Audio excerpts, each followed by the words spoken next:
আসসালামু আলাইকুম রহমতুল্লাহি ওয়া বারাকাতুহু। সম্মানিত দর্শক, আমাদের রাষ্ট্রের মর্যাদার প্রতীক বঙ্গভবন, মানে প্রেসিডেন্টের বাসভবন এবং কার্যালয়। এই ভবনের নাম ব্যবহার করে কিংবা এই ভবনকে প্রদর্শন করে আমাদের যাবতীয় রাষ্ট্রাচার পরিচালিত হয়।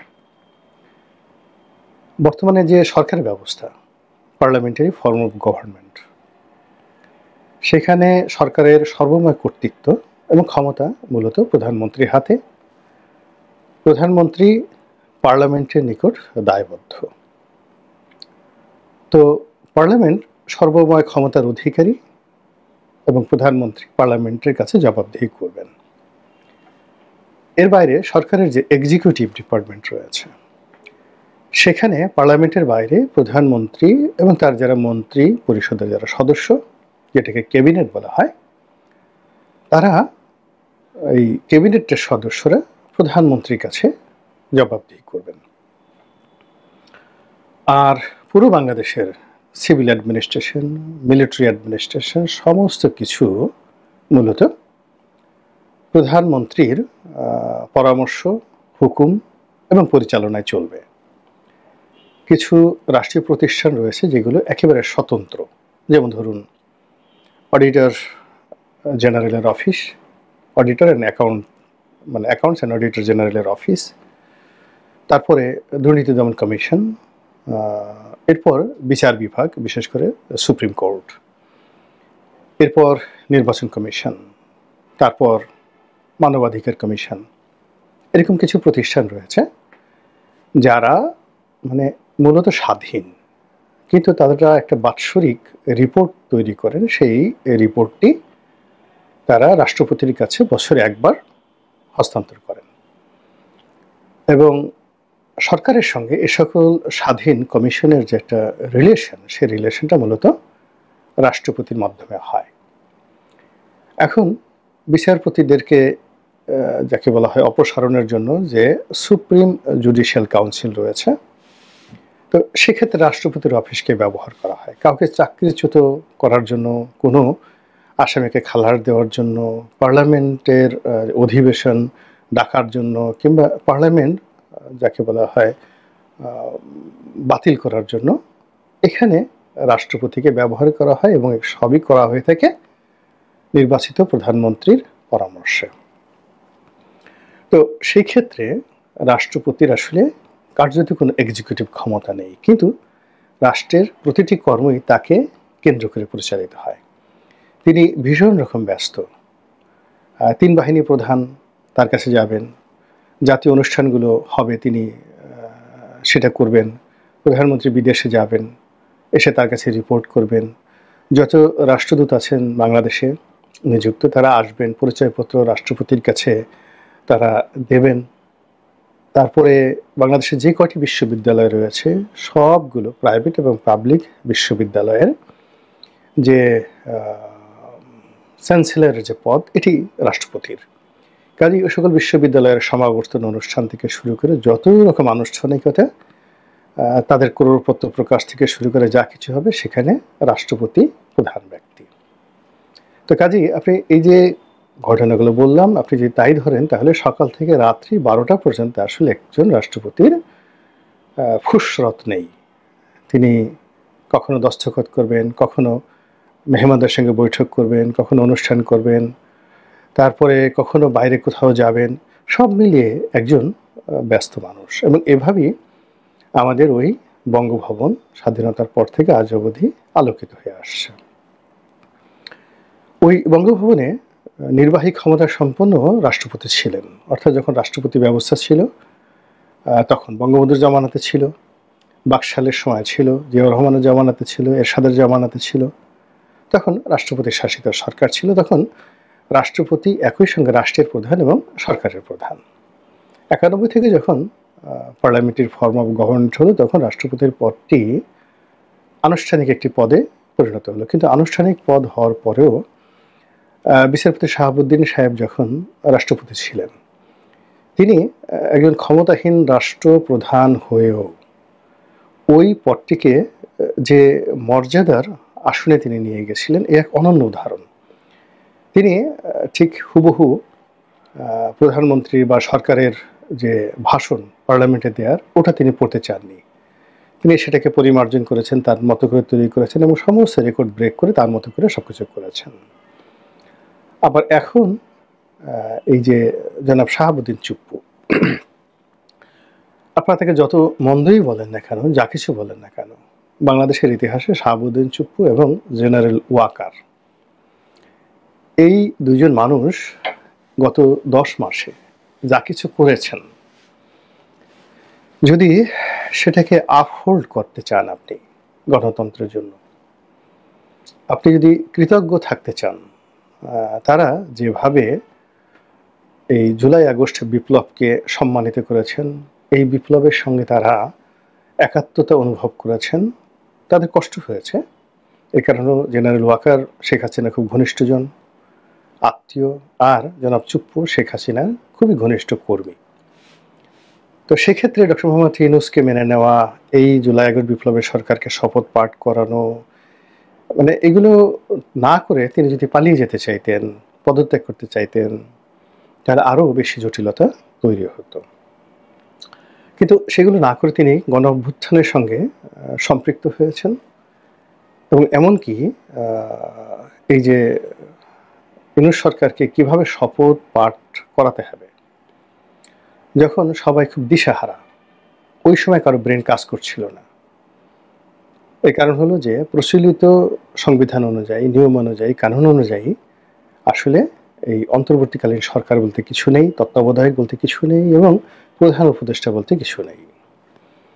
তো সেক্ষেত্রে তার এই শপথ বাক্য পাঠ করার জন্য ওই বিপদের মুহূর্তে জনাব শাহাবুদ্দিন চুপ্পু তিনি রাষ্ট্রপতি পরামর্শ দিয়েছিলেন যে সুপ্রিম কোর্টের একটি রেফারেন্স আনা হোক 106 অনুচ্ছেদ অনুযায়ী, এবং তাড়াতাড়ি সেটা সুপ্রিম কোর্টে সেই রেফারেন্সটা আনা হলো এবং সেই অনুযায়ী কিন্তু এই সরকার শপথ গ্রহণ করলো। অন্যথায় ওটা একটা জটিলতা তৈরি হয়ে যেত। এনিওয়ে, তো এখন সেই জনাব চুপ্পু কেমন আছেন, কি করছেন, তার দিনকাল কেমন যাচ্ছে? তিনি কি সরকারের আস্থাভাজন না বিরাগভাজন? তাকে কি সরকার সরাতে চাচ্ছে? তিনি কি মবের কবলে পড়বেন?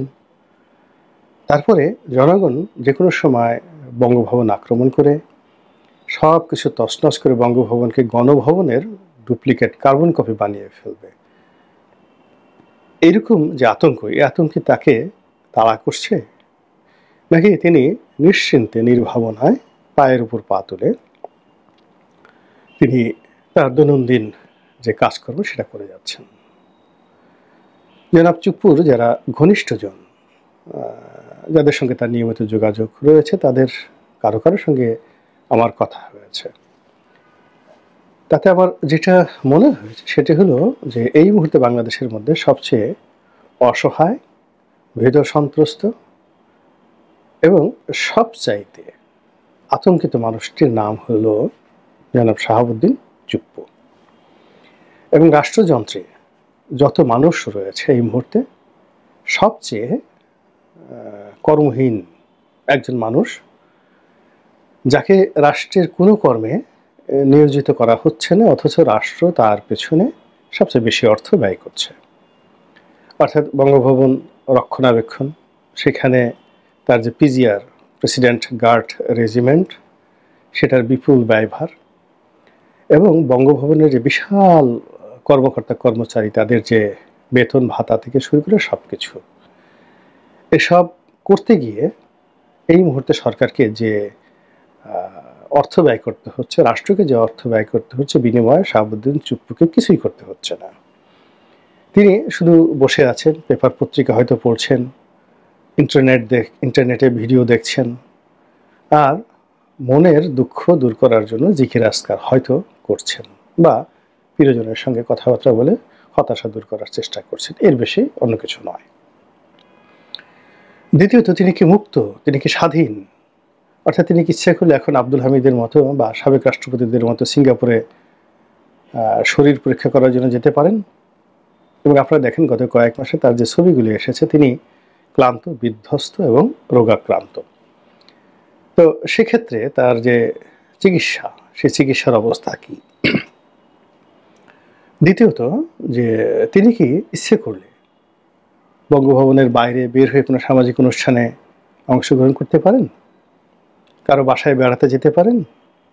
অথবা তার পছন্দের কোনো মানুষকে তিনি নিমন্ত্রণ জানিয়ে বঙ্গভবনে নিয়ে তার সঙ্গে একটু খোশগপ্প করে সময় কাটাতে পারেন? অবস্থা দৃষ্টি মনে হচ্ছে না, তিনি সেটা পারেন না। তাহলে তিনি কি বন্দী, গৃহবন্দী, নজরবন্দী, নাকি কিছুই না? তো এই যে গত 10 মাস ধরে এই অবস্থাতেই বাংলাদেশের সবচেয়ে প্রাইড অ্যান্ড প্রেস্টিজিয়াস যে ভবন, সরকারি দপ্তর, রাষ্ট্রীয় দপ্তর, সেই দপ্তরের এই অবস্থা চলছে এবং সেখানে যে বসবাস করছে তার এই অবস্থা চলছে। এটি রাষ্ট্রীয় আচার অনুষ্ঠানের জন্য, রাষ্ট্রীয় বিধি ব্যবস্থার জন্য চপেটাঘাত। এবং এই যে বঙ্গভবনে যে ভূত ঢুকেছে, যে অব্যবস্থাপনা ঢুকেছে, এটা যদি এইভাবে চলতে থাকে এবং কোনো একদিন যদি উনি হার্ট অ্যাটাক করে এখানে মারা যান বা প্রকৃতির নিয়মে মারা যান, তাহলে ওই বঙ্গভবনে দ্বিতীয় কোনো রাষ্ট্রপতি যদি মাথায় ন্যূনতম বুদ্ধি থাকে, ওখানে আর কেউ বসবাস করতে চাইবে না। ওটা একটা, যাকে বলা হয়, অভিশপ্ত ভবনে পরিণত হবে। এই গেল এক। দ্বিতীয়ত, রাষ্ট্রের যে সবচেয়ে গুরুত্বপূর্ণ ভবনটি, যেটি রক্ষা করার জন্য আমাদের সেনাবাহিনীর সবচেয়ে চৌকুর দলটি সেখানে নিয়োজিত রয়েছে। প্রধানমন্ত্রীর কার্যালয় পাহারা দেওয়া, প্রধানমন্ত্রীর সিকিউরিটি নিরাপত্তা নিশ্চিত করার জন্য এসএসএফ রয়েছে, স্পেশাল সিকিউরিটি ফোর্স। কিন্তু স্পেশাল সিকিউরিটি ফোর্সের কাছে যে ধরনের অত্যাধুনিক অস্ত্র রয়েছে, বিমান প্রতিরক্ষা ব্যবস্থা রয়েছে, এয়ার ডিফেন্স সিস্টেম রয়েছে, তার চাইতেও শক্তিশালী আর্মস অ্যান্ড অ্যামুনিশন রয়েছে প্রেসিডেন্সিয়াল গার্ড রেজিমেন্টের কাছে। এর কারণ হলো, যখন বিদেশি কোনো মেহমান আসে তখন এই পিজিআর দিয়ে তাদেরকে গার্ড অফ অনার প্রদর্শন করা হয়। তারা চৌকস, এরকম একটি চৌকস রেজিমেন্ট তার অধীনে থাকা সত্ত্বেও, মানে এখানে যে তার যে, যাকে বলা হয় মিলিটারি সেক্রেটারি, তিনি একজন লেফটেন্যান্ট জেনারেল পদমর্যাদার কর্মকর্তা এবং তার অধীনে একটা ফুল রেজিমেন্ট, পিজিআর গার্ড রেজিমেন্ট এখানে কাজ করে। এবং একটা রেজিমেন্ট মানে অনেক শূন্য, এবং তারা কেবলই মাত্র রাষ্ট্রপতির হুকুমে চলবেন, রাষ্ট্রপতির নিরাপত্তা বিধান করবেন। এখানে কমান্ড, যেটা কমান্ড কাউন্সিল, সেখানে রাষ্ট্রপতি ভার্সেস মিলিটারি সেক্রেটারি বা পিজিআর এর যিনি প্রধান, তাদের মধ্যে তথ্য বিনিময় হবে। আমি যতটুকু জানি সেখানে সেনা প্রধান বা এসএসএফ প্রধান, এমনকি অন্য কোনো বাহিনীর প্রধান, পিজিআর এর যে প্রধান রয়েছেন, প্রেসিডেন্ট গার্ড রেজিমেন্টের যে প্রধান রয়েছেন, তাকে কোনো নির্দেশ দিতে পারেন না এবং তিনি যে কোনো কাজ যে কোনো সময় করার জন্য ক্ষমতা সম্পন্ন পিজিআর প্রধান। তিনি যদি ট্যাঙ্ক চালিয়ে, কামান চালিয়ে বঙ্গভবন রক্ষা করতে গিয়ে যে কোনো অনার সৃষ্টি করেন, তাকে কোনো অবস্থাতেই দেশের প্রচলিত আইন অনুযায়ী কারোর কাছে জবাবদিহি করতে হবে না। তো এরকম একটি শক্তিশালী বাহিনী বঙ্গভবন পাহারা দিচ্ছে। কিন্তু পাহারা দেওয়ার পরেও সেখানে মব আতঙ্ক বিরাজ করছে। এই বঙ্গভবন আক্রমণ করা হবে, এই বঙ্গভবন ভেঙে ফেলা হবে, এই বঙ্গভবন এত তারিখে যাওয়া হবে, এরকম যে একটা, যাকে বলা হয়, স্লোগান, জিকির ফিকির তোলা হচ্ছে। এবং অতীতে বাংলাদেশে যে সকল মব হয়েছে গত 10 মাসে, এবং সেই মবের যে ভয়ঙ্কর রূপ বাংলাদেশ দেখেছে,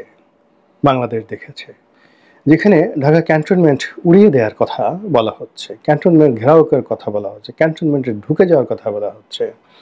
সাবেক সেনা কর্মকর্তা থেকে শুরু করে সিভিল অ্যাডমিনিস্ট্রেশনের লোকরা ছাত্র জনতাকে নিয়ে ক্যান্টনমেন্টের মধ্যে ঢুকে গিয়ে তারা সেখানে মিছিল করতে পারছে। এইরকম একটা হযবরল অবস্থার মধ্যে বঙ্গভবনে ঢুকে বা বঙ্গভবনের বাইরে এই যে মবক্রেসি বা মব সন্ত্রাস,